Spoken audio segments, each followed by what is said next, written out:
Yes. Homeopathy एक महिला की बेस्ट फ्रेंड। आज हम लोग इस टॉपिक पे बात करेंगे। एक महिला अपने लिए और अपने परिवार के लिए क्या चाहती है। एक सुरक्षित चिकित्सीय पद्धति। एक महिला अपने घर की धुरी होती है। जब परिवार में कोई बीमार होता है तो वो अपनी माँ या पत्नी की पर ही आश्रित होता है।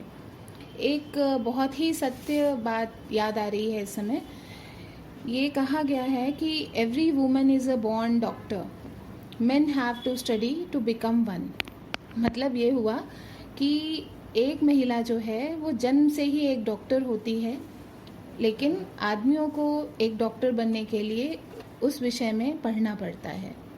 इसके पीछे एक बहुत ही तात्विक बात है, तथ्य है इसके पीछे कि वो औरत ही है जो अपनी फैमिली के हेल्थ और न्यूट्रिशन के ऊपर ध्यान देती है, और ये बहुत ही अक्लमंदी से वाइजली और ये बहुत ही अच्छे तरीके से काम करने, इसमें सोचने की ज़रूरत होती है। फैमिली हेल्थ और न्यूट्रिशन एक बहुत ही इम्पॉर्टेंट चीज़ है, और महिला जो है इसको बहुत ही अच्छे तरीके से कर लेती है। आप अपने घर में देखिए, अपने अगल बगल देखिए, महिलाएं ही हैं अक्सर जो अपने परिवार को पूरी तरह से ध्यान देती हैं। ये एक ऐसा, इस समय एक ऐसी एज है जहाँ पे जो मॉडर्न डिजीज़ेज़ हैं, जो हमारा ट्रेडिशनल मेडिसिन है, जो कि कन्वेंशनल मेडिकल सिस्टम एलोपैथी का है, उसको आउटस्मार्ट कर रहे हैं। स्ट्रॉन्ग से स्ट्रॉन्ग ड्रग्स भी इन सब प्रॉब्लम्स को, इन जो डिजीज़ेज़ आजकल हो रहे हैं, लाइफस्टाइल डिसऑर्डर्स हो रहे हैं और भी डिसऑर्डर्स हो रहे हैं, उनको पूरी तरह से ठीक नहीं कर पा रहे हैं।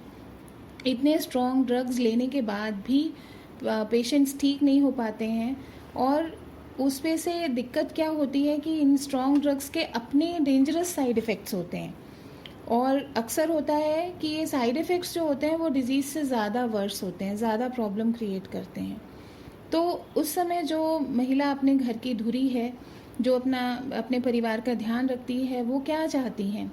वो चाहती है एक ऐसा सेफ़ और साइंटिफिक मेडिकल सिस्टम जो उनकी पूरी फैमिली का ध्यान रख सके, और जो कम से कम साइड इफ़ेक्ट्स हों जिसके। तो ये इसमें होम्योपैथी एकदम खरी उतरती है, क्योंकि ये लेने में बहुत सुविधाजनक है। बच्चे इसको बहुत आसानी से ले लेते हैं, प्रैक्टिकल है, इफ़ेक्टिव है, बहुत लंबे समय तक इसका असर रहता है। होम्योपैथी जो है महिलाओं का एक ट्रस्टेड हेल्पमेट है, जो उनकी फैमिली का ध्यान रखता है, उनकी फैमिली को हेल्दी रखता है। अब ये तो था एक जनरल होम्योपैथी का पूरे क्या रोल है हर जो आजकल के प्रॉब्लम्स के विषय में। अब होम्योपैथी जो है वो महिलाओं के लिए कैसे काम करती है, या महिलाएं अपने लिए इसको कैसे यूज़ करती हैं। होम्योपैथी एक बहुत ही जेंटल है, इफ़ेक्टिव मोड ऑफ ट्रीटमेंट है, और महिलाएं होम्योपैथी को ट्रस्ट करती हैं, बिकॉज़ जो जैसे महिलाएं बहुत केयरफुल रहती हैं अपने फैमिली की हेल्थ के लिए, ऐसे ही होम्योपैथी भी बहुत केयरफुली, बहुत ही अच्छे तरीके से उनकी हेल्थ का और उनकी फैमिली का हेल्थ का ध्यान रखती है। क्योंकि होम्योपैथी केवल सिम्टम्स पे ध्यान नहीं देती है, ये एक proper as a individual treat करती है पेशेंट को। एक फैमिली में अगर 4 लोग हैं तो उनको वो इंडिविजुअल की तरह ट्रीट करेगी। जैसे एक माँ को पता होता है कि उसके 2 या 3 बच्चों में कैसे सब अलग अलग हैं, और वो सबको अलग अलग तरीके से ट्रीट करती है, उसी तरह होम्योपैथिक मेडिसिन्स भी हर एक इंसान के लिए डिफरेंट होती हैं। उनके इमोशंस और मेंटल स्फीयर बहुत ज़्यादा इम्पॉर्टेंट होते हैं होम्योपैथिक मेडिकल सिस्टम में। इसीलिए धीरे धीरे ही सही, लेकिन होम्योपैथी अब महिलाओं का एक प्रेफर्ड हेल्थ केयर ऑप्शन बन चुका है।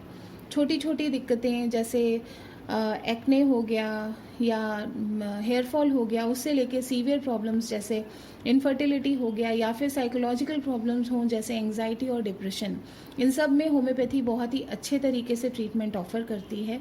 और फीमेल्स इंक्रीजिंगली होम्योपैथी पे डिपेंडेंट हो रही हैं, और होम्योपैथी ट्रीटमेंट ही लेना चाहते हैं अपने लिए और अपनी फैमिली के लिए। बहुत सारी कॉमन मेंस्ट्रुअल अब कौन कौन सी प्रॉब्लम्स हैं जिसमें हम होम्योपैथी को अपना सकते हैं। सिंपल कॉमन मेंस्ट्रुअल एलिमेंट्स हैं, जैसे पेनफुल पीरियड्स हैं, उन सब में, या फिर मेनोपॉज हो उसमें वेट गेन हो रहा है, थिनिंग ऑफ बोन्स है, और उसके अलावा यूट्राइन फाइब्रॉइड्स, जैसे यूट्राइन फाइब्रॉइड्स वगैरह तक उसमें भी हो जाता है, उसमें भी आप ये ले सकते हैं। डिप्रेशन है, ड्राइनेस ऑफ स्किन है, हाइपोथायरॉयडिज्म है, बहुत सारी ऐसे मतलब एक बहुत वाइड रेंज ऑफ प्रॉब्लम्स हैं जिसमें होम्योपैथी महिलाओं के लिए कारगर है। Homeopathy helps with the entire gamut of women's problem, यानी एक बहुत ही बड़े दायरे में ये होम्योपैथी जो है ये महिलाओं को कवर करती है। मेंस्ट्रुअल डिसऑर्डर्स, इनफर्टिलिटी है, प्रेगनेंसी की कंप्लेंट्स हैं, मेनोपॉज है, और सिर दर्द, फटीग, एंग्जाइटी, डिप्रेशन, छोटी छोटी चीज़ें जो कि आपकी दिनचर्या को दिक्कत से भरा बना देती हैं, उन सब में होम्योपैथी आपको निजात दिलाती है। और ये सारी चीज़ें जब आपकी ठीक होती हैं तो आप अपना 100% अपनी फैमिली को और अपने लिए दे सकते हैं। हाउसवाइफ से लेके working women, everybody, homeopathy acts beautifully और आपको एक स्वस्थ जीवन प्रदान करती है। होम्योपैथी, अगर हम प्रेगनेंसी की बात करें तो इनफर्टिलिटी में होम्योपैथी का बहुत ही अच्छा रोल है। जो इनफर्टिलिटी का रूट कॉज होता है उसको होम्योपैथी ट्रीट करती है, और जो दुनिया की सबसे खूबसूरत एक गिफ्ट है एक माँ के लिए, एक औरत के लिए माँ बनना, वो होम्योपैथी बिना किसी साइड इफ़ेक्ट के आपको दे सकती है अगर आपका प्रॉब्लम जो है वो ट्रीटेबल है तो। और फिर प्री प्रेगनेंसी हेल्थ को इन्हांस करती है, और अगर प्रेगनेंसी के दौरान जो होने वाली दिक्कतें होती हैं जैसे मॉर्निंग सिकनेस हो गया, या फिर और भी बहुत सारी चीज़ें जो प्लासेंटा से रिलेटेड प्रॉब्लम्स हैं, और इन सब में होम्योपैथी का रोल बहुत ही अच्छा है। डिलीवरी होने के बाद जो, या डिलीवरी के दौरान भी होम्योपैथी मेडिसिन जो हैं बहुत ब्यूटीफुली एक्ट करती हैं, और अगर प्रॉपर तरीके से सिम्टम्स के हिसाब से होम्योपैथिक ट्रीटमेंट दिया जाता है डिलीवरी के पहले और डिलीवरी के दौरान, तो जो डिलीवरी के दौरान होने वाली कॉम्प्लिकेशंस हैं, तमाम कॉम्प्लिकेशंस हैं, वो कंट्रोल में करी जा सकती हैं, और डिलीवरी को जो है कॉम्प्लिकेशन फ्री किया जाता है। पोस्टपार्टम यानी डिलीवरी के होने के बाद जो दिक्कतें माँओं को होती हैं उसमें भी होम्योपैथी बहुत ही अच्छे तरीके से अपना रोल निभाती है, और मदर्स जो है उस प्रॉब्लम से उनको मुक्ति मिलती है। छोटी छोटी प्रॉब्लम्स जैसे अगर बाय चांस सीजेरियन डिलीवरी भी हुई है या फिर नॉर्मल डिलीवरी के दौरान भी अगर टाँके आए हैं तो उसमें भी होम्योपैथिक मेडिसिन हैं जो कि टाँकों की जो स्टिचेस हैं उनको ब्यूटीफुली हील करती है, और बहुत ही प्रॉपर तरीके से जो ये हीलिंग प्रोसेस है हो जाता है बिना किसी ट्रबल के। तो ये भी आप ले सकते हैं अपने नज़दीकी डॉक्टर के पास जाकर, होम्योपैथिक फिजिशियन के पास जाकर। कई बार क्या होता है कि डिलीवरी होने के बाद हार्मोनल चेंजेस की वजह से, और क्योंकि बच्चा छोटा होता है तो कई बार एंग्जाइटी और डिप्रेशन की प्रॉब्लम माँओं को हो जाती है, जिसको कि कहा जाता है पोस्ट नेटल डिप्रेशन। तो ये जो प्रॉब्लम है इसको भी बहुत ब्यूटीफुली होम्योपैथी कवर करती है, और आपको अपना जो मदरहुड है वो एंजॉय करने में आपको हेल्पफुल है। तो ये चीज़ बहुत इम्पॉर्टेंट हो जाती है कि होम्योपैथी हम कहाँ यूज़ करें, कैसे यूज़ करें। आप देख रहे हैं कि जैसे मेंस्ट्रुअल प्रॉब्लम से लेकर प्रेगनेंसी है, इनफर्टिलिटी है, प्रेगनेंसी के पहले की प्रॉब्लम्स, प्रेगनेंसी के दौरान की प्रॉब्लम्स, प्रेगनेंसी के बाद की प्रॉब्लम्स, इन सब में ही होम्योपैथिक मेडिसिन बहुत ही अच्छे तरीके से काम करती हैं। फिर उसके बाद जो डिलीवरी के बाद कई बार ब्रेस्ट फीडिंग की प्रॉब्लम्स आती हैं उसमें भी होम्योपैथिक मेडिसिन हैं बहुत अच्छी तरीके से जो कि आपको रिलीफ देती हैं। तो होम्योपैथी जो कंक्लूजन है वो हम ये लेके चलते हैं कि होम्योपैथी जो है वो लेबर और बर्थ की कॉम्प्लिकेशंस को कम करती है, और अगर होम्योपैथिक मेडिसिन किसी महिला को उनके प्रेगनेंसी के 9वें महीने से दी जाती हैं तो उनका जो लेबर होता है, जो डिलीवरी पीरियड होता है, उसकी कॉम्प्लिकेशंस कम होती हैं और शॉर्टर लेबर पीरियड होता है। ये था ड्यूरिंग प्रेगनेंसी। नेक्स्ट हम मेनोपॉज की बात करेंगे। जो मेनोपॉज होता है किसी किसी महिला को बहुत ही दिक्कत वाला होता है। जब मेनोपॉज का मतलब होता है जब पीरियड्स होना बंद हो जाते हैं, एंड ऑफ रिप्रोडक्टिव लाइफ होता है, दैट इज़ कॉल्ड मेनोपॉज। और मेनोपॉज के टाइम किसी किसी महिला को बहुत ही परेशानी होती है, कई बार वो फिज़िकल होता है, प्रॉब्लम्स होती हैं और कुछ कभी कभी इमोशनल प्रॉब्लम्स होती हैं जो कि हार्मोनल चेंजेस की वजह से होती हैं।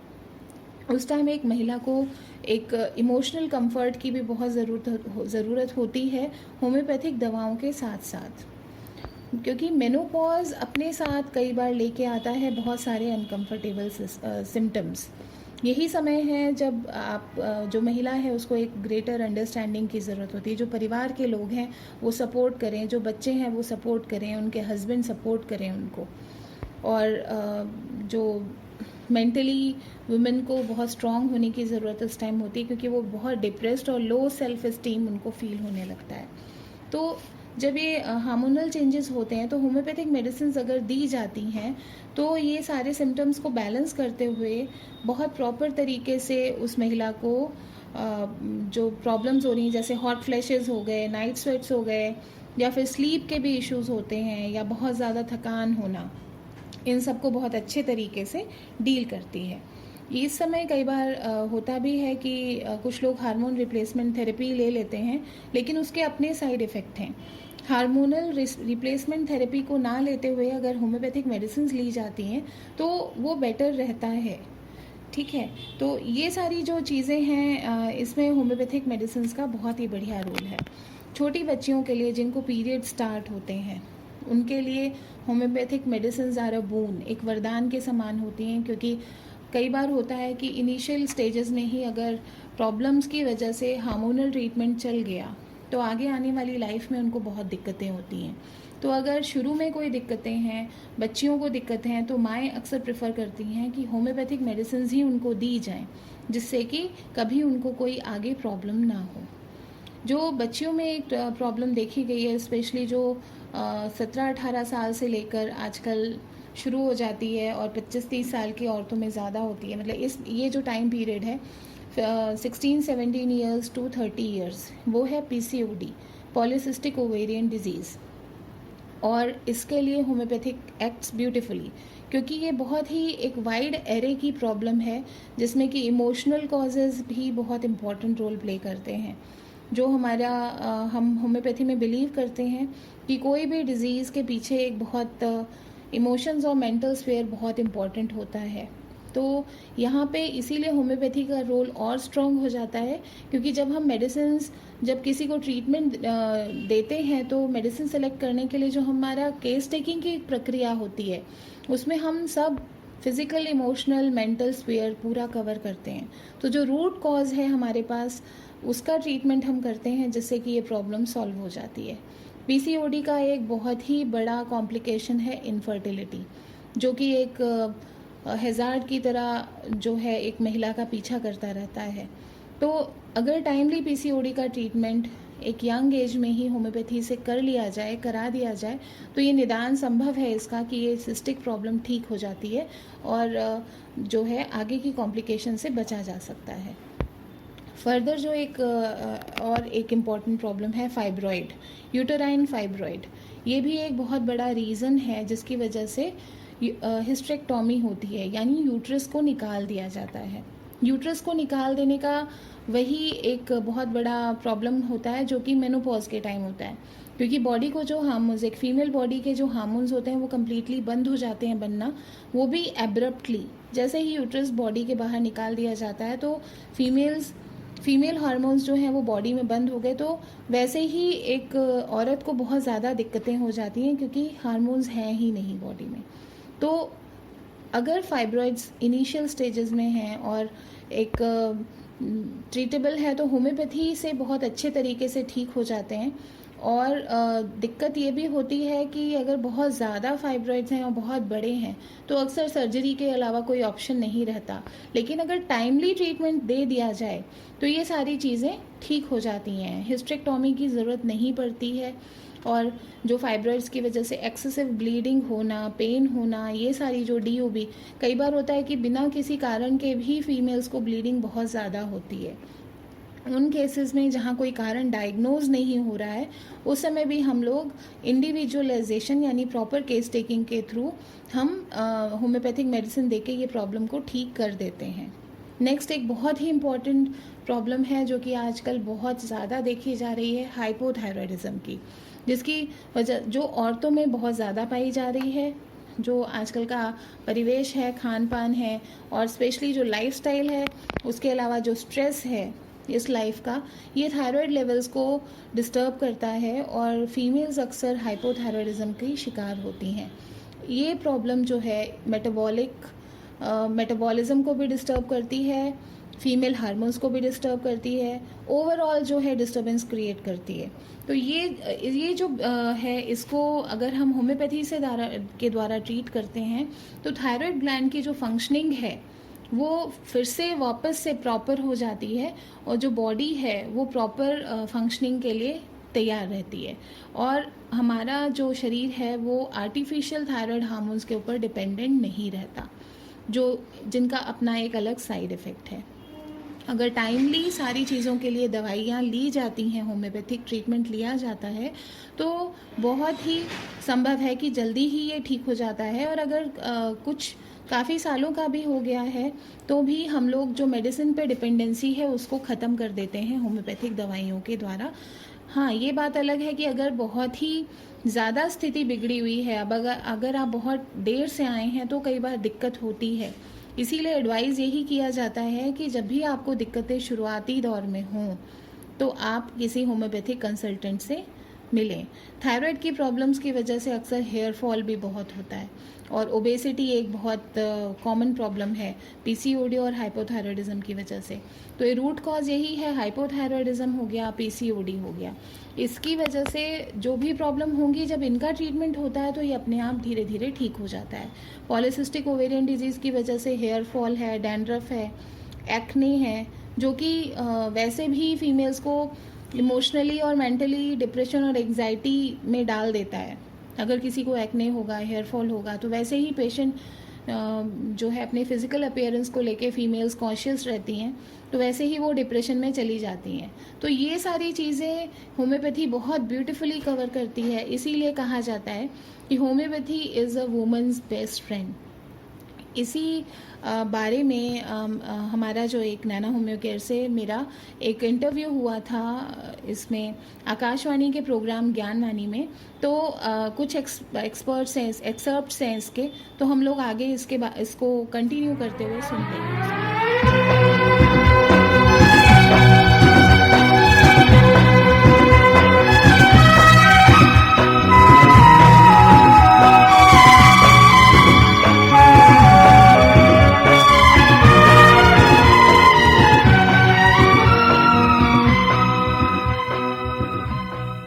लखनऊ प्रस्तुत करता है कार्यक्रम जीवी ऑनलाइन। आकाश दे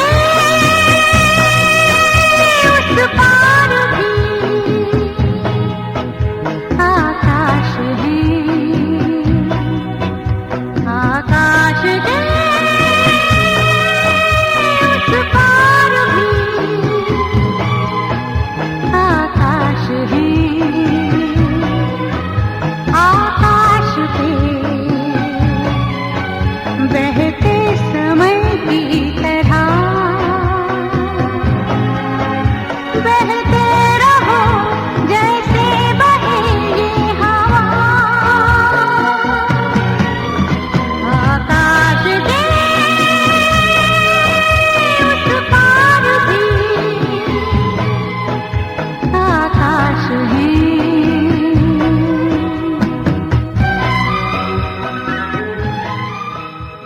नमस्कार, गुड इवनिंग, सत श्री अकाल, आदाब। आप सभी का हार्दिक स्वागत करता हूं, तहे दिल से इस्तकबाल करता हूं, खैर मकदम करता हूं अपने कार्यक्रम जीवी ऑनलाइन में। जी हाँ, मैं हुआ आपके साथ आपका दोस्त अमिताभ श्रीवास्तव।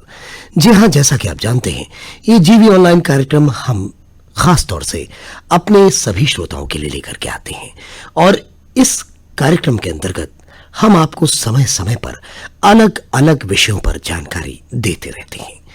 आज भी हम आपके लिए एक विशेष जानकारी आपके हेल्थ से संबंधित लेकर के आए हैं। आज हमारा विषय है female problems and role of homeopathy, और इस विषय पर हमारे साथ जानकारी देने के लिए आज मौजूद हैं जानी मानी विशेषज्ञ डॉक्टर नीरज सिंह, जो कि एक होम्योपैथिक की प्राइवेट प्रैक्टिशनर हैं, साथ ही साथ इस क्षेत्र में इनका एक वृहद एक्सपीरियंस भी है। तो डॉक्टर साहब, आपका हमारे कार्यक्रम में बहुत बहुत स्वागत है। डॉक्टर साहब, जैसा कि आज का विषय है female problems and role of homeopathy, सबसे पहले हम आपसे ये जानना चाहेंगे बेसिकली फीमेल प्रॉब्लम्स क्या है, इसके विषय में आप बताइए। नमस्कार जी। मैं डॉक्टर नीरज सिंह। जैसा कि आज का टॉपिक है कि फीमेल प्रॉब्लम्स और होम्योपैथी का उसमें क्या रोल है, जी, जी। तो उसके पहले जाहिर सी बात है हमें पता होना चाहिए कि फीमेल प्रॉब्लम्स हैं क्या, किस किस तरह की होती हैं, क्या होती है जी, उसके बाद एक मोटे तौर पे अगर खाली हम फीमेल प्रॉब्लम्स की बात करें तो वो दो तरह से हम उसको डिवाइड कर सकते हैं। पहला ये है कि हार्मोन्स के बेसिस पे कि जो फीमेल्स का एक रिप्रोडक्टिव पीरियड होता है, एज होती है, उसमें जो प्रॉब्लम्स आती हैं और उसके बाद जो कि आमतौर पे मेनोपॉज या उसके बाद आने वाली प्रॉब्लम्स होती हैं। जी। उसके अलावा इसको इस तरह से भी थोड़ा सा डिफरेंशिएट कर सकते हैं कि केवल महिला संबंधित रोग क्या होते हैं, उनसे वो कैसे परेशान रहती हैं, और ऐसे रोग जो औरों मतलब मेल्स में भी होते हैं, लेकिन कुछ ऐसे रोग होते हैं जो कि स्त्रियों में ज़्यादा होते हैं, जो उनका प्रतिशत है वो स्त्रियों में ज़्यादा होता है। तो क्योंकि उनसे भी वो जूझती ही हैं, तो कहीं ना कहीं उस बारे में भी जानना आवश्यक हो जाता है। जी, आप बड़ी अच्छी जानकारी आप दे रही हैं। तो मैं वही आपको आपने क्लासिफाई किया। अब मैं ये जानना चाहता हूँ जो फीमेल प्रॉब्लम्स हैं बेसिकली, वो उसके बारे में आप थोड़ा हमारे श्रोताओं को और जो भी हमारी माताएं बहनें सुन रही हैं उनको भी डिटेल पता लगे कि किस तरह से क्या प्रॉब्लम्स हो सकती है, और उसको तुरंत आप जा करके अपने डॉक्टर से कंसल्ट करें ताकि उससे और ज़्यादा दिक्कतें और ज़्यादा परेशानी ना हो।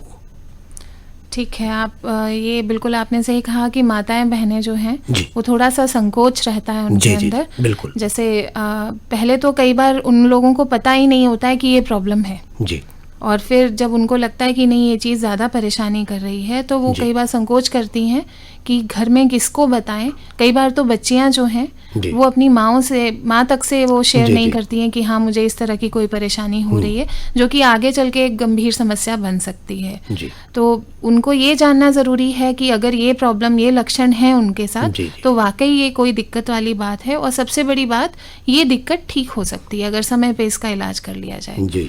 तो मैं थोड़ा सा इसको इस तरह से डिवाइड करूँगी कि जैसे फीमेल्स एक जानकारी ले मतलब होनी चाहिए कि फीमेल्स का जो है पूरा जीवन एक तरह से हार्मोन्स पे डिपेंड है जी।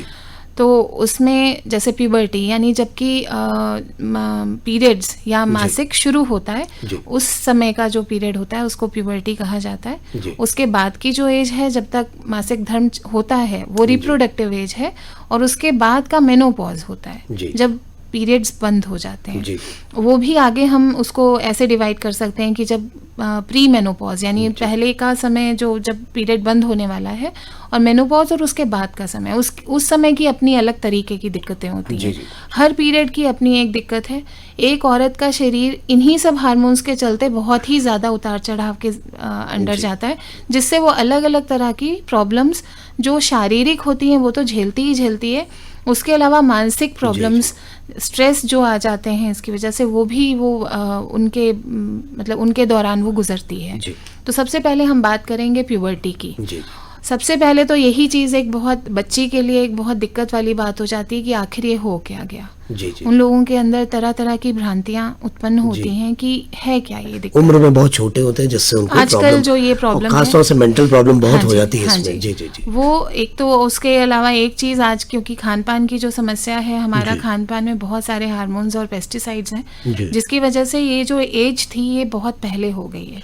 जी, ये मैं आपसे सवाल करना ही चाहता था। पहले की जो एज थी वो काफी बाद में होती थी, मतलब हाँ मिनिमम अगर 13 तक 14 तक होता जी। अब ये पहले होने लगा है, तो इसका क्या कारण, इसके बारे में भी थोड़ा बताइए। देखिए, कारण एक तो ये है कि लाइफस्टाइल चेंज बहुत हुआ है। उसके अलावा एक चीज़ और अगर आप देखेंगे कि दूध में भी हार्मोन है, जो भी बच्चे दूध पी रहे हैं वो प्योर नहीं है। केमिकल तो है ही प्रिजर्वेटिव के फॉर्म में, उसके अलावा जो जिस तरीके से दूध एक्सट्रैक्ट किया जा रहा है हार्मोन्स के बेसिस पे, दूध का उत्पादन बढ़ाया जा रहा है, वो भी कहीं ना कहीं आके हमारे शरीर को इफेक्ट करता है। और फिर उसके अलावा आप फ्रूट्स में देख लीजिए, वही है। बच्चे आजकल बहुत ज़्यादा प्रोसेस्ड फूड जो है, शेल्फ फूड जो बोलते हैं, जिसकी शेल्फ लाइफ बहुत ज़्यादा है, वो खाने लगे हैं। आप अगर देखेंगे तो ऑन एन एवरेज, चाहे बच्चे हों चाहे बच्चियां हों, उनकी हैबिट है डेली वो एक कहीं ना कहीं इस चीज़, चाहे चॉकलेट चिप्स, मैं उसको बहुत स्पेसिफाई नहीं करूँगी, लेकिन उनकी आदत में आ गया है कि प्रोसेस्ड फूड वो लेते ही लेते हैं, जंक फूड लेते ही लेते हैं। ये एक चीज़ है। उसके अलावा हेल्दी फूड का कंजम्पशन उनका बहुत कम है जी। तो अच्छा खाना ना खाना, और जो खाना नहीं चाहिए वो ज़्यादा खाना जी। वो। और तीसरी चीज़ है, बहुत ज़्यादा फिजिकली एक्टिव नहीं है, खेल कूद नहीं रह गया है।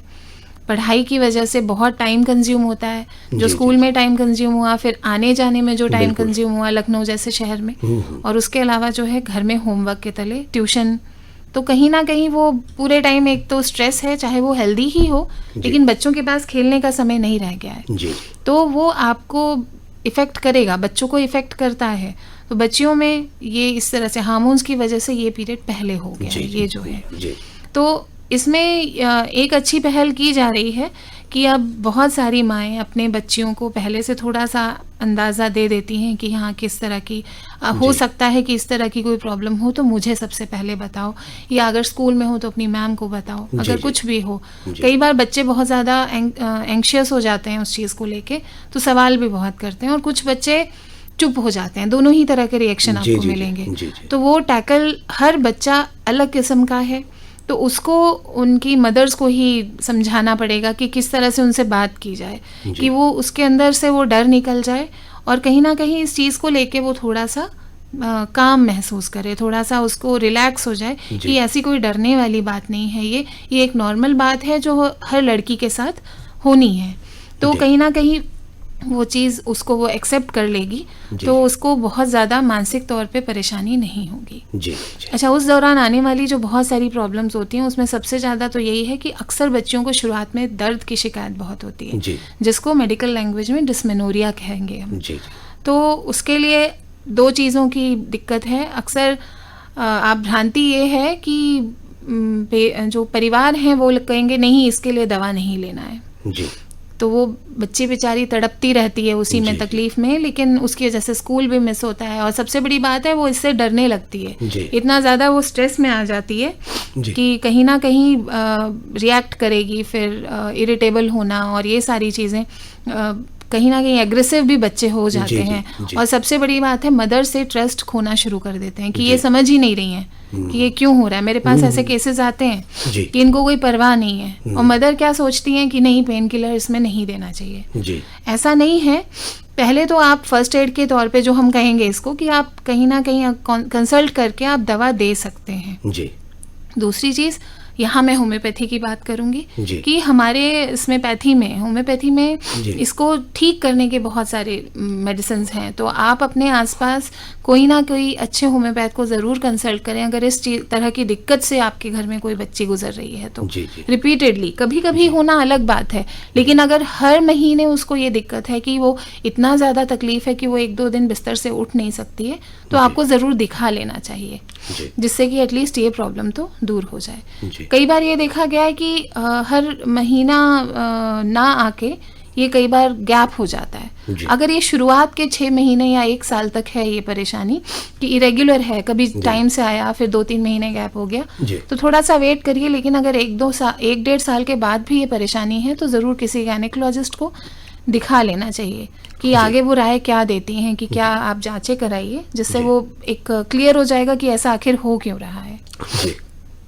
तो एक तो ये चीज़ हो गई। दूसरा, इस दौरान एक इम्पॉर्टेंट चीज़ ये भी आती है क्योंकि बच्चे खाने में कमज़ोर होते हैं और ब्लड लॉस होता है, तो अनीमिया यानी खून की कमी हमारे अंदर ये होने लगती है। तो इस चीज़ को ज़रूर देखे रहिए कि बच्चा आपका, जो बच्ची है वो प्रोटीन की मात्रा और आयरन की मात्रा अपनी डाइट में प्रॉपर लेती रहे, और कैल्शियम की भी मात्रा बहुत ज़रूरी है क्योंकि कहीं कहीं ये भी है कैल्शियम अगर बच्चा भरपूर ले रहा है तो अपने आप ही पेन में रिलीफ देखा गया है। जी जी जी। तो ये भी थोड़ा सा ध्यान दें। अगर आप अपने बच्चे के खाने पीने पे पूरा ध्यान देती हैं, थोड़ा सा नियंत्रण में भी रखना ज़रूरी है, डांट भी ज़रूरी है जी। जहाँ वो गलत खा रही है, जी तो अगर थोड़ा सा आप ध्यान दे देंगे तो हो सकता है कि खाने पीने की ही उससे काफ़ी जी। चीज़ें कंट्रोल में आ जाएं। जी, ये आपने अच्छी बात बताई कि कैल्शियम की मात्रा हाँ, कैल्शियम ज्यादा लेनी चाहिए, जिससे एक थोड़ा रेगुलर ऑप्टिमम हाँ, होना जी, चाहिए जी, डाइट जी, में। जी, डेली डाइट में कैल्शियम, यानी कैल्शियम, फिर दूध है, जी। हरी पत्ती वाली सब्जियां जी, हैं जी, और जी। अंडा है, इन सब चीज़ों में होता है, तो जी, ये दें। जी। रेगुलर लें, ऐसा नहीं है कि कभी कभी लें। तो बच्चों जी। को तो वैसे भी, बढ़ते बच्चों को ये सब चीज़ें हाँ, ये तो चाहिए। लेना चाहिए वैसे भी। जी जी बिल्कुल। जी तो इसके बाद आगे आप बताइए, ये तो आपने बता दिया जी, जो जी। चेंजेस होते हैं, हाँ हार्मोनल हाँ, चेंजेस, उसकी वजह से कभी कभी शुरुआत में दिक्कत होती है कि जैसे बच्चे ठीक से संभाल नहीं पाते तो इन्फेक्शन के भी चांसेस होते हैं। तो लिकोरिया की एक शिकायत देखी गई है। जी। लिकोरिया यानी सफ़ेद प्रदाह जिसको कहा जाता है, जी। तो वो भी एक दिक्कत वाली मतलब परेशानी लगती है उनको, बच्चों को, कि परेशान होते हैं कि है इससे हम कैसे डील करें। तो इसके लिए भी ट्रीटमेंट है। जी जी पहले तो उनको एक हाइजीन बहुत इंपॉर्टेंट है कि सिखाई जाए, और बच्चे वो फॉलो कर रहे हैं तब भी ये दिक्कत कर रहा है, तो कहीं ना कहीं इन्फेक्शन हुआ है और उसका ट्रीटमेंट होना ज़रूरी है। जी। तो इसमें देर ना करें कि ये अपने आप ठीक हो जाएगा। जी इसके लिए ज़रूर कंसल्ट कर लें डॉक्टर जी को। जी जी जी तो ये एक इम्पॉर्टेंट है, जी। पॉइंट है जी कि आप अपने बच्चे के ऊपर ध्यान दिए। जी जी जी। एक चीज़ और भी मैं आपसे पूछना चाहता था भाई, ये प्रॉब्लम्स तो शहर में भी होती हैं और गांव में भी होती हैं, जी तो थोड़ा जो मेंटल जो वहाँ का होता है, ग्रामीण महिलाओं का होता है, जी शहर में भी है, और अक्सर औरतें से वो कर देती हैं छोड़िए नहीं, जी जी। और गांव में ये है कि वो शर्मा शुर्मी में बात जी, नहीं। तो थोड़ा इसके ऊपर आप थोड़ा स्ट्रेस देके कुछ इसके बारे में आप थोड़ा सा कहें। अब भारत सरकार बहुत सारे ऐसे कार्यक्रम चला रही है, जी। आपको ज़्यादा जानकारी होगी। जी, आप बताएं, आप जी, जी। बताएं, आप बताएं। तो उसमें बहुत सारे ऐसे हैं जिसमें जो स्त्रियां हैं सीधे जी। वहाँ जो कार्यक्रम हैं सरकार के, उसमें पहले से ही होते आ रहे हैं बहुत टाइम से, लेकिन औरतें संकोचवश ना घर से बाहर निकलती हैं और ना ही अपनी बात कहती हैं। जी तो यही तरीका है कि जैसे आप बाहर बाहर क्या निकल के मतलब बात कहिए, अपनी आपकी जो भी तकलीफ है उसको एटलीस्ट शेयर करिए। हो सकता है आपको लग रहा हो कि ये ठीक है, ये नॉर्मल है, लेकिन सामने वाला जो एक स्वास्थ्य कार्यकर्ता है वो आपको बताएगा कि नहीं, ये ठीक नहीं है, आगे चल के दिक्कत हो सकती है, और इसको आप थोड़ा सा दिखा लीजिए, इसका ट्रीटमेंट ले लीजिए, जो भी है। ये बहुत इम्पोर्टेंट चीज़ है। और एक अच्छा बदलाव आया है कि गांव में भी बच्चे पढ़ रहे हैं, लड़का हो लड़की हो, एक बेसिक एजुकेशन अब 8वीं वाली नहीं बात करूंगी, अब एटलीस्ट ग्रेजुएशन तक सब लोग पढ़ते हैं। तो कहीं ना कहीं उनको नॉलेज भी है और इतनी परिपक्वता आ चुकी है उनके अंदर। जो पति है अगर पढ़ा लिखा है तो वो ज़रूर चाहेगा कि जो वाइफ है अगर वो पढ़ी लिखी नहीं भी है तो एक सपोर्ट रहता है, क्योंकि वो जागरूक होता है स्वास्थ्य के प्रति। जो एजुकेशन है उसका एटलीस्ट ये इफेक्ट तो आया है कि लोग जागरूक होने लगे हैं स्वास्थ्य के प्रति, ये जानते हैं कि हाँ, इसको दिखा लेना चाहिए अगर इस तरह की दिक्कत है। और अगर फीमेल खुद ही एक एजुकेटेड फीमेल है, बहुत सारी चीज़ें तो वो खुद जान जाती है एक लेवल ऑफ एजुकेशन के बाद, और कुछ चीज़ें जो वो नहीं जानती है, तो उसको ये पता है कि अगर मैं इस समस्या को लेके कहीं भी किसी चाहे सरकारी चाहे प्राइवेट में दिखाऊंगी तो इसका मुझे निवारण मिलेगा। ये एक अच्छी चीज़ आई है, गांव में भी एक अच्छी चीज़ आई है। तो और दूसरी चीज़ ये है कि मैं कहूँगी इंटरनेट। जी। तो खैर हम लोग अभी भी बोलते हैं कि गूगल से कंसल्ट मत करिए, लेकिन तब भी आप किसी रोग के बारे में एटलीस्ट जानकारी तो ले सकते हैं। हम ये कभी एडवाइज नहीं करेंगे कि आप कभी भी इंटरनेट के थ्रू ट्रीटमेंट, ऐसे दवाइयाँ जो लिखी हैं वो खाइए, चाहे वो एलोपैथिक हो चाहे होम्योपैथिक हो। लेकिन हाँ, एक मोटे तौर पे जानकारी, आपको एक आइडिया लग सकता है कि दिक्कत क्या है, लेकिन पूरी जानकारी आपको कोई भी डॉक्टर ही देगा, फिजिशियन ही देगा। तो उस पर ब्लाइंडली फेथ ना करें, लेकिन आपको अगर कोई भी संकोच लग रहा है, कोई भी दिक्कत लग रही है, तो आप कम से कम चेक कर सकते हैं कि मुझे इस तरह की दिक्कत है। हाँ, तो फिर आप उसमें कर सकते हैं। ये तो आपने बड़ी अच्छी जानकारी दी डॉक्टर साहब, और मैं समझता हूँ जो हमारी माताएं बहनें या हमारी बच्चियाँ जो सुन रही हैं उनको इससे बहुत लाभ पहुँचा होगा। आपने बच्चियों के बारे में तो बता दिया, उसके अलावा प्रॉब्लम्स जो फीमेल की होती हैं एक ग्रोन अप एज पे, हाँ जी। या आफ्टर द मेनोपॉज, तो उसके बारे में भी आप थोड़ा सा बताइए हमारे।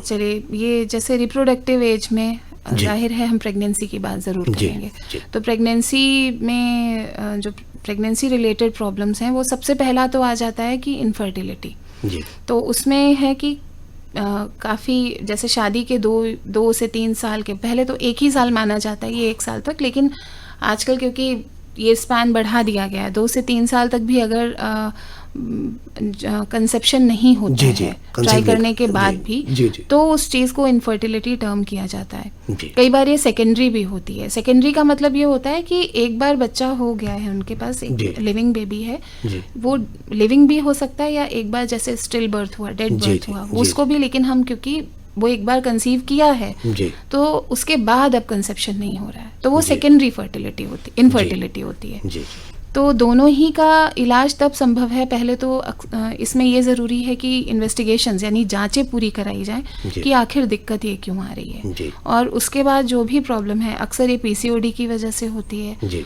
और भी बहुत सारी तमाम चीज़ें हैं, और जी। जैसे फाइब्रॉइड है उसकी जी। वजह से भी होता है, और हार्मोनल डिसबैलेंस है उसकी वजह से भी होता है। जी। तो इन सब चीज़ों को ट्रीटमेंट देने के बाद भी ये बहुत नॉर्मल सी चीज़ें हैं जो कि इजीली ट्रीटेबल हैं, जी। और इसके बाद जो है कंसेप्शन के चांसेस मतलब बहुत इंक्रीज हो जाते हैं। जी। लेकिन कुछ ऐसी भी प्रॉब्लम्स हैं जहाँ थोड़ा सा दिक्कत होती है, जैसे एक एंडोमेट्रियोसिस एक प्रॉब्लम होता है, जी। उसमें थोड़ा जैसे यूट्राइन टिश्यू है जो, जी। वो कई जगह होता है, जी तो हार्मोनल डिसबैलेंस इतना ज़्यादा होता है कि कंसेप्शन में बहुत दिक्कत आती है। जी। उसके अलावा और भी बहुत ट्यूबल ब्लॉकेज, अगर दोनों ट्यूब्स ब्लॉक हैं जी, जी। तो जाहिर सी बात है कि नहीं हो सकता। जी, जी, जी। और भी बहुत सारी तमाम चीज़ें हैं, लेकिन इन्वेस्टिगेशन बहुत ज़रूरी है और होपलेस नहीं होना चाहिए, क्योंकि अब तो IVF जैसी तकनीकें भी उपलब्ध जी, हैं, जी, जी। जहां आप थोड़ा सा ध्यान दें तो वो कर सकते हैं जी इस जी तरफ। जी जी जी। इसके अलावा मैंने आपसे पूछा था जो एज के बाद हाँ, मेनोपॉज पहले हो मैं जाता इसको है। प्रेगनेंसी अच्छा, को ही इसको complete क्लियर कर कर दी। लेते जी जी हैं। जी हाँ जी, जी। बिल्कुल बिल्कुल। प्रेगनेंसी में जो प्रॉब्लम्स हैं वो, जी। ये तो मैंने इनफर्टिलिटी बात की। जी। प्रेगनेंसी की जो प्रॉब्लम्स हैं छोटी छोटी सी हैं, लेकिन वो जो एक प्रेग्नेंट महिला है, जो एक गर्भवती महिला है, उसके लिए वो बहुत बड़ी दिक्कतें होती हैं, जी। जैसे उल्टी, भूख जी, ना जी, लगना, पूरे टाइम मिचली आना, ये सब बहुत दिक्कत करता है। और कहीं ना कहीं वो समझ लीजिए पूरा सुबह से लेकर, खास तौर पे जी। सुबह के टाइम वो जूझती रहती है इन सब परेशानियों से, और उसी में उसको घर भी संभालना है, जी। अगर वो वर्किंग है तो वहाँ भी जाना है, तो उसके लिए तो एक पूरे डेली की वो एक जंग होती है। जी। तो वो प्रॉब्लम क्रिएट करता है, उसी गैस बनना, भूख ना लगना, ये सब बहुत दिक्कत करता है। जी। तो होम्योपैथी में तो इसका बहुत बढ़िया ट्रीटमेंट है। जी जी। बाकी एलोपैथिक भी है, लेकिन अगर सेफर साइड आप जाएंगे तो तो होम्योपैथी आप लें तो बहुत आसानी जी, से जी, ये चीज़ें कंट्रोल होती हैं। और थोड़ा बहुत ये भी कर सकते हैं, जैसे कि आपकी जो गायनेकोलॉजिस्ट है वो सब बताते हैं कि खाली पेट ना रहें, सुबह उठ के कुछ खा लें, जी। पानी एट अ टाइम ज़्यादा नहीं पीना चाहिए, एट अ टाइम ज़्यादा नहीं खाना चाहिए, थोड़ा थोड़ा करके खाना चाहिए। जी। बहुत सारी प्रिकॉशंस हैं, खाना बिल्कुल हल्का खाएं तो आप बचे रह सकते हैं। जी। और बाकी जो है अच्छा, होम्योपैथी में जो डिलीवरी होती है जी। उस टाइम के लिए भी बहुत बढ़िया मेडिसिन होती हैं कि इजी डिलीवरी, यानी अगर कोई कॉम्प्लिकेशन नहीं है जी। तो नॉर्मल डिलीवरी के जो चांसेस हैं वो बहुत बढ़ जाते हैं दवाएं जी। लेने पे, और थोड़ा सा पेन में भी रिलीफ रहता है। जी जी। तो बच्चे के लिए और मदर के लिए वो दोनों ही बढ़िया रहता है। जी। इवन पोस्ट डिलीवरी मेडिसिन भी बहुत अच्छी होती हैं कि जी। डिलीवरी होने के बाद मदर के लिए बहुत अच्छी मेडिसिन हैं जिससे वो रिकवर जल्दी करती है, जो उसके यूट्रस है वो रिकवर जल्दी करता है। तो अगर आप चाहें तो देखें कि इसका मतलब मिराकल मेडिसिन कहते हैं, और हम तो होम्योपैथी को कहते हैं एक फीमेल बेस्ट फ्रेंड। जी जी। तो अगर, क्योंकि वो शुरू से लेकर अगर आप देखें तो एक जब वो फीमेल प्रॉब्लम्स नहीं कहूँगी मैं, जब एक ब्यूटीफुली वो हार्मोन्स का खेल शुरू होता है तो तब से लेके एंड तक वो एक फीमेल का साथ देती है। जी, जी, homeopathy is termed as females best friend. जी जी।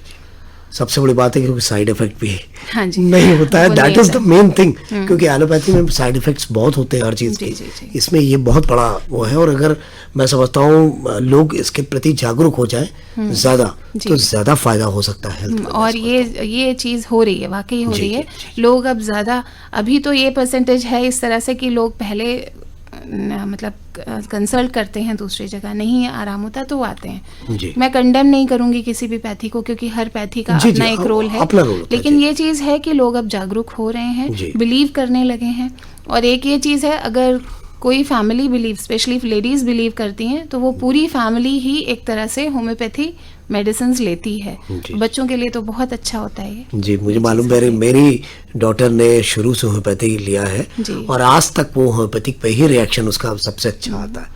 और वो सबसे जल्दी आप अगर देखेंगे तो वो बहुत जल्दी रिएक्ट करती होंगी जी, होम्योपैथिक जी, मेडिसिन जी। को, मतलब रिस्पॉन्ड एक करती या दो होंगी। डोज में ही तुरंत हाँ, रिस्पॉन्स क्योंकि मिलता जो है। बच्चे शुरू से होम्योपैथी लेते हैं या जो लोग, उनको होम्योपैथी बेस्ट सूट करती है। जी जी, जी। तो आप उनकी अपने- इम्यूनिटी खुद ही बहुत स्ट्रांग होती जी, है। अपनी जानकारी आप जारी रखिए। जी जी। जी तो ये तो प्रेगनेंसी की थी प्रॉब्लम। जी। उसके अलावा अब हम थोड़ा सा मेनोपॉज के बारे में डिस्कस जी। करेंगे। मेनोपॉज का टाइम जो है वो 3 हिस्सों में डिवाइड किया गया है ब्रॉडली, प्री मेनोपॉज, मेनोपॉज और पोस्ट मेनोपॉज टाइम। जी। तो प्री मेनोपॉज का टाइम है, उसमें थोड़ा सा ये देखा गया है कि कभी कभी पीरियड के संबंधित दिक्कत होती है, कभी किसी को बहुत इरेग्युलर हो जाता है, आता नहीं, मतलब पीरियड नहीं आएगा, फिर एक लंबे टाइम के बाद आ जाएगा फ्लो, जी। और या फिर ऐसा होगा कि बहुत लंबा लंबा आएगा। जी। तो इससे संबंधित जो पीरियड से संबंधित प्रॉब्लम है वो तो है ही।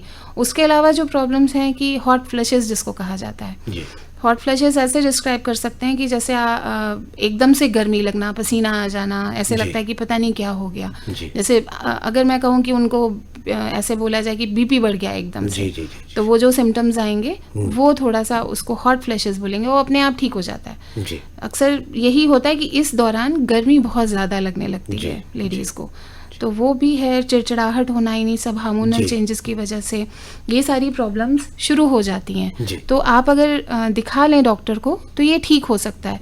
हम ये नहीं एडवाइस करेंगे कि इसके लिए हार्मोनल ट्रीटमेंट आप लें कि ये बंद हो जाए पीरियड, या फिर जो है रेगुलेट करना हो, इस एज में एडवाइज्ड नहीं है। नेचुरल होना चाहिए जो कुछ हाँ, होना चाहिए। लेकिन इसके जो ये सिम्टम्स आते जी, हैं, ये बॉडी ठीक जो हो सकता रिएक्ट कर रही है, उसके लिए मेडिसिन हमारी बहुत अच्छा काम करती हैं। जी। दूसरा एक चीज़ और होती है, क्योंकि हार्मोन्स यहाँ पे चेंज हो रहे होते हैं, तो बॉडी में अगर आप कैल्शियम ऑप्टिमम नहीं लेंगे जी तो बॉडी जो सीरम लेवल है कैल्शियम का, उसको प्रॉपर रखने के लिए बोन्स में से निकालना शुरू करती है, जो कि अल्टीमेटली रिजल्ट करता है हल्की बोन्स हो जाने में, यानी जी।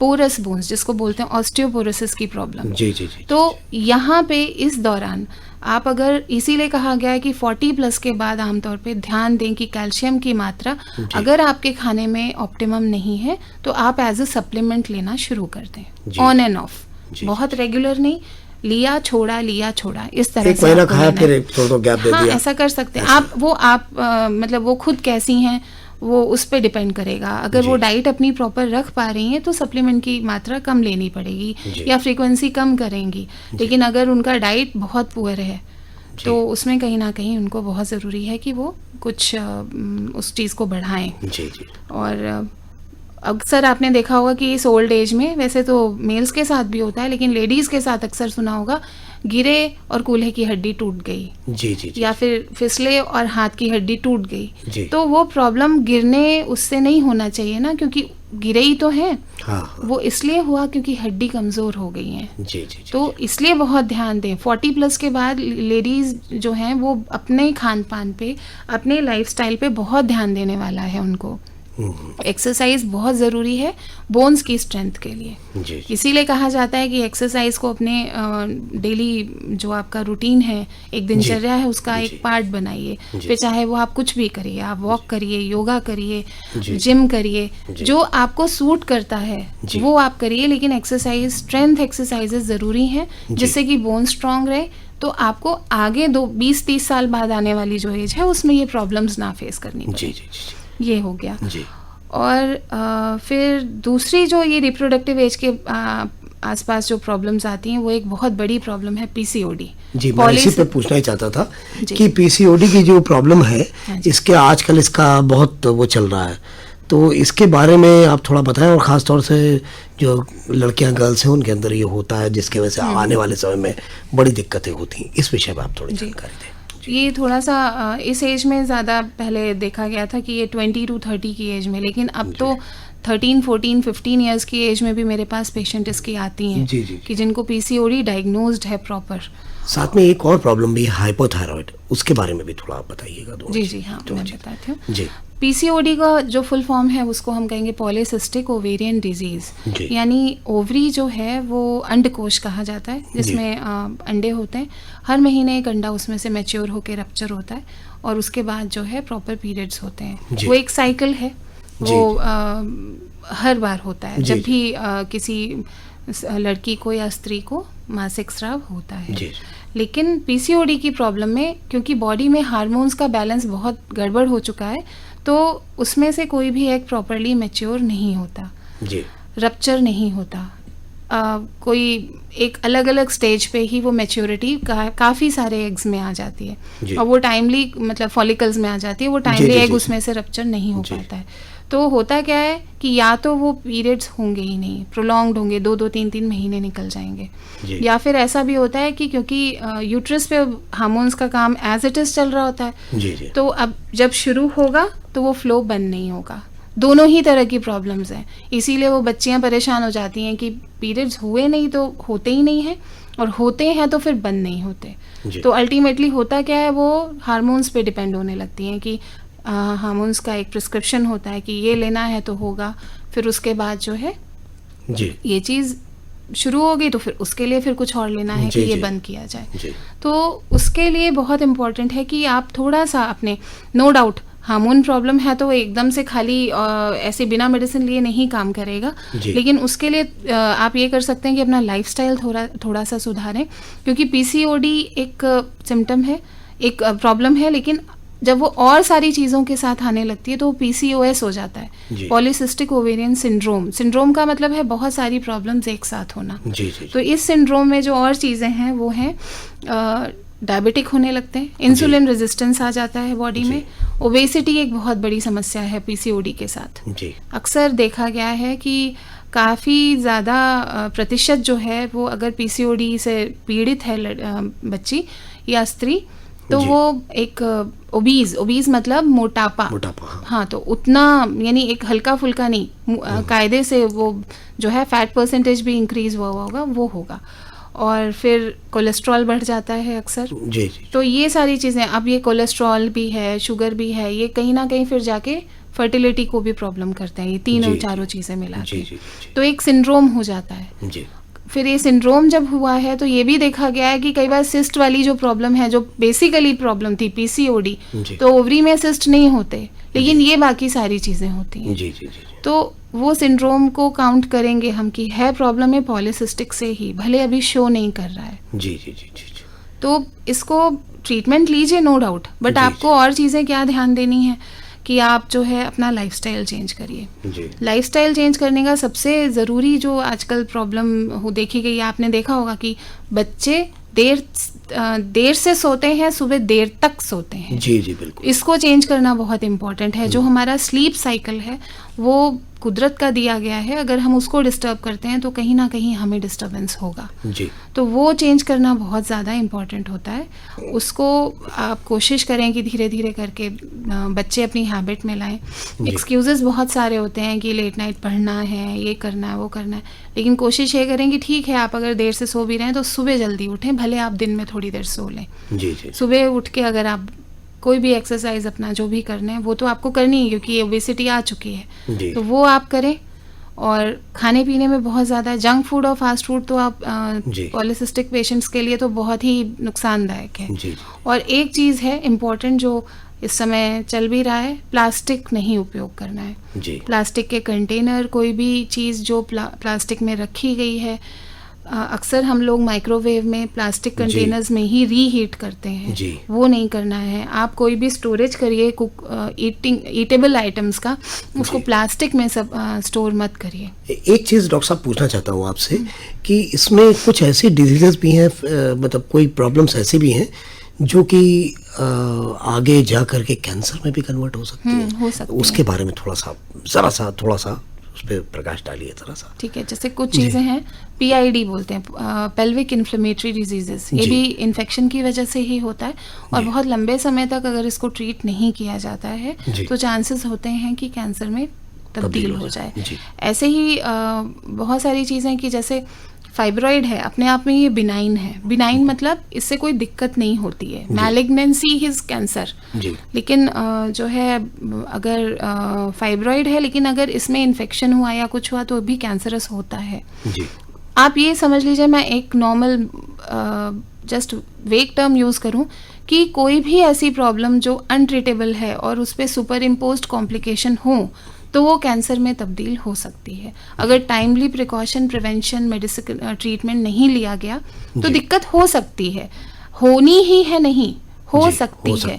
तो ये चीज़ हमेशा ध्यान रखनी चाहिए। इसीलिए जो प्रिवेंटिव मेडिसिन का एक टर्म है कि टाइमली इंटरवेंशन बहुत इंपॉर्टेंट है। प्रिवेंशन तो पहले है ही, कोई भी चीज़ का प्रिवेंशन आप ज़रूर करिए, लेकिन अगर प्रॉब्लम हो गई है तो उसको टाइमली इंटरवेंशन करिए, यानी समय से उसका उपचार। अगर आप ये कर लेते हैं तो आपको घबराने की कोई ज़रूरत नहीं है। जी, ये चीज़ होती है। जी, बड़ी अच्छी आप जानकारी दे रही हैं डॉक्टर साहब।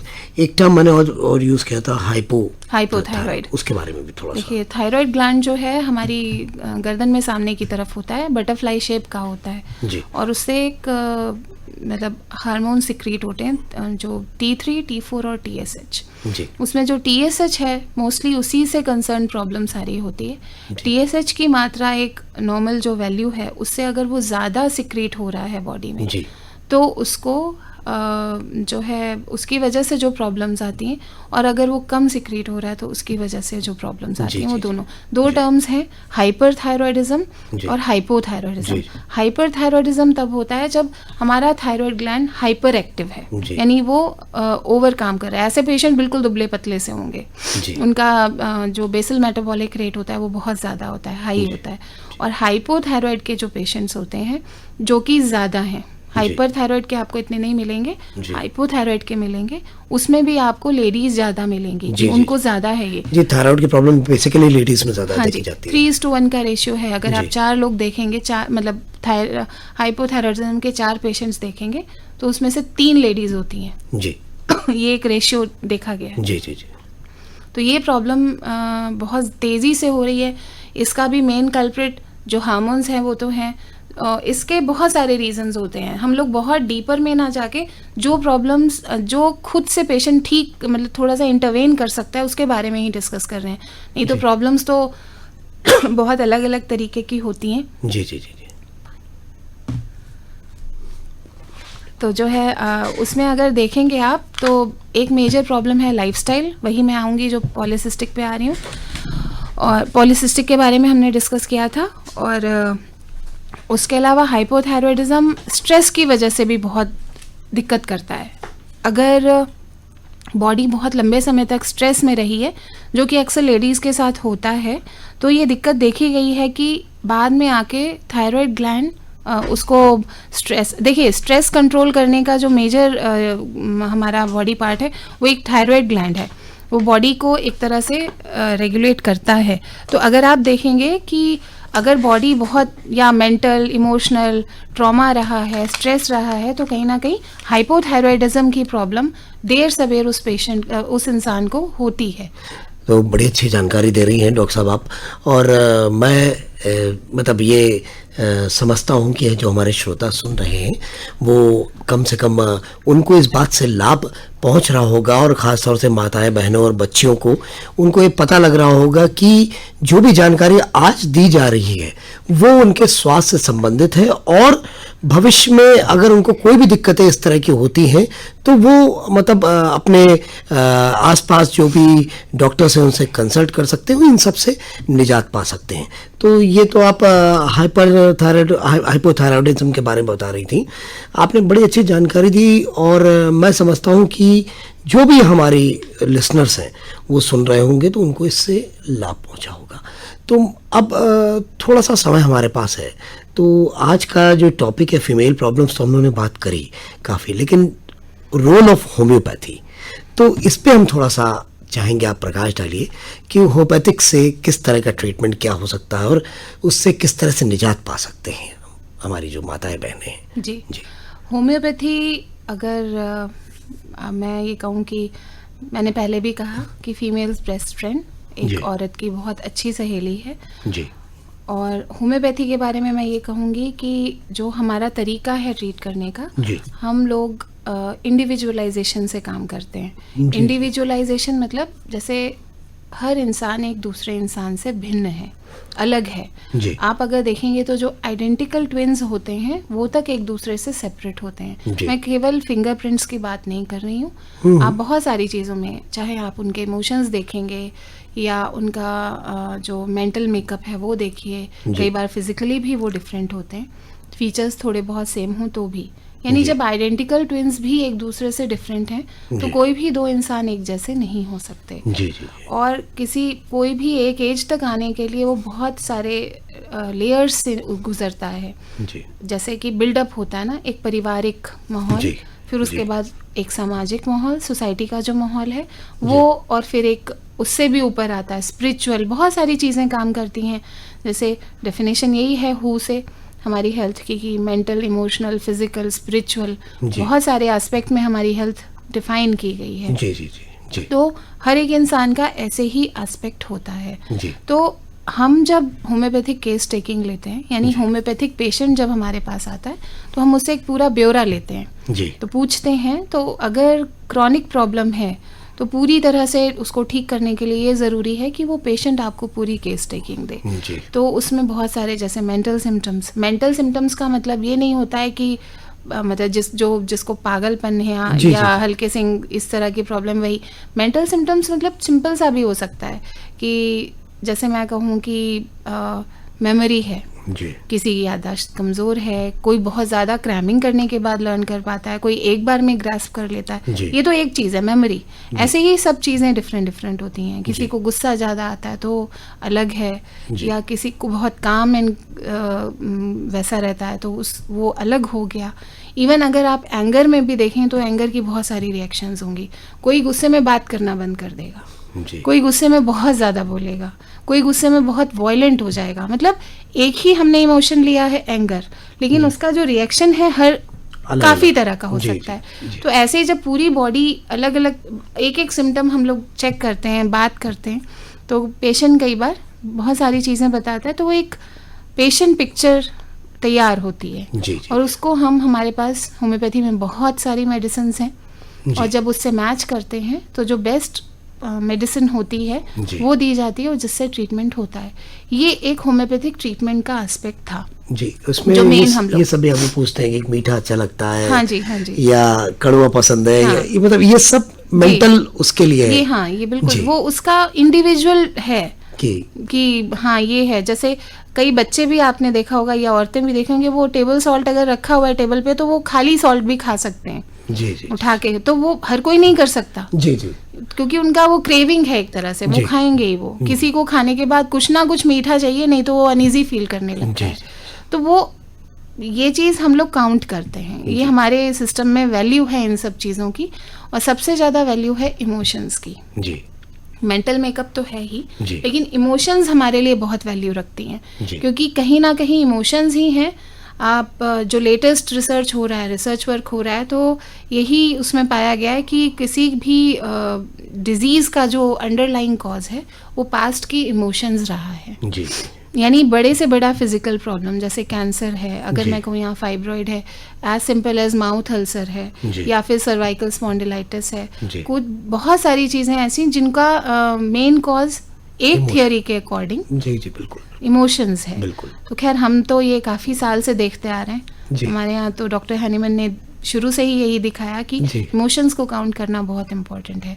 और लेडीज बेसिकली इमोशनल होती हैं जी ज़्यादा। जी बिल्कुल सही इसीलिए मैं कहती हूँ कि लेडीज़ के लिए होम्योपैथी बहुत ही अच्छा है। जी जी तो अगर कोई लेडी ऑनेस्टली अपने फिजिशियन से बात करती है तो नो डाउट उनको रिलीफ मिलता है। जी बहुत ज़्यादा ऐसे जो केसेस होते हैं जो बहुत ही कॉम्प्लिकेटेड हैं, जो अपने बिल्कुल समझ लीजिए कि ऐसी स्थिति में है कि अब ट्रीट नहीं हो सकते, उनमें भी पैलिएटिव केयर जैसे कि कैंसर में होम्योपैथी देती है। जी जी और इसमें जैसे स्पेशली ब्रेस्ट कैंसर जैसे इश्यूज जी, हैं, जी, जी। जिसके पहले एक, उसके अलावा एक चीज़ जो बहुत कॉमन हो रही है, फाइब्रोएडिनोमा। जी फाइब्रोएडिनोमा ऑफ ब्रेस्ट में होम्योपैथी के बहुत ही अच्छे रिजल्ट्स आते हैं। तो मेरी राय ये है कि ठीक है, आप अगर सर्जिकली जा रहे हैं उसके लिए, ट्रीटमेंट के लिए, पहले एक बार प्लीज़ अपने होम्योपैथिक कंसल्टेंट को कंसल्ट करिए। जी जी जी। थोड़ा सा टाइम उनको भी दीजिए, हो सकता है कि आपको सर्जरी के लिए ना जाना पड़े। उसके अलावा मेंसेस से रिलेटेड प्रॉब्लम है और पीसीओडी, पीसीओएस जैसी दिक्कतें हैं, फाइब्रॉइड्स हैं और भी जैसे पीआईडी जैसी प्रॉब्लम्स हैं, उनमें आप होम्योपैथिक मेडिसिन्स ले सकते हैं और अच्छे से आप उससे निजात पा सकते हैं। एक चीज़ जो हम थोड़ा सा भूल गए थे, वो है एक यूटीआई की प्रॉब्लम। जी जी जी। यूरिनरी ट्रैक्ट इन्फेक्शन, हाँ। जिनसे अक्सर लेडीज़ और औरतें पीड़ित होती हैं और फिर उसके फर्दर कॉम्प्लिकेशंस दूसरे होने लगते हैं। इसका होम्योपैथी में ट्रीटमेंट बहुत अच्छा है। शुरू में आप अगर दिखाते हैं तो बहुत जल्दी रिलीफ हो जाता है। जी। अब हमारे साथ दिक्कत ये है कि अक्सर जब सब जगह से निराश होते हैं लोग तो आते हैं, तो थोड़ा सा टाइम दीजिए, वो भी ठीक हो जाएगा, नो डाउट। तो डॉक्टर साहब, आज आपने बड़ी अच्छी जानकारी दी। हमारा समय अब लगभग समाप्त हो चुका है, तो मैं कहूँगा जो हमारी माताएं बहनें, हमारी बेटियां हैं, उन सब ने आपकी जानकारी से आज बहुत लाभ पाया होगा और भविष्य में वो मेरे ख्याल से सतर्क हो गई होंगी कि उनको आगे क्या करना है। तो डॉक्टर साहब, आप हमारी इस कार्यक्रम में आए, आपका बहुत बहुत धन्यवाद कि आपने इतनी अच्छी जानकारी दी। जी, धन्यवाद। तो श्रोताओं, ये था हमारा आज का कार्यक्रम, female problems and role of homeopathy, और हमारे साथ जानकारी देने के लिए मौजूद थी डॉक्टर नीरज सिंह। तो आज का कार्यक्रम बस यहीं समाप्त करने की इजाजत दीजिए। अमिताभ श्रीवास्तव को अगले कार्यक्रम में किसी और विशेषज्ञ के साथ, किसी और विषय के साथ आपसे पुनः भेंट होगी। तब तक के लिए नमस्कार।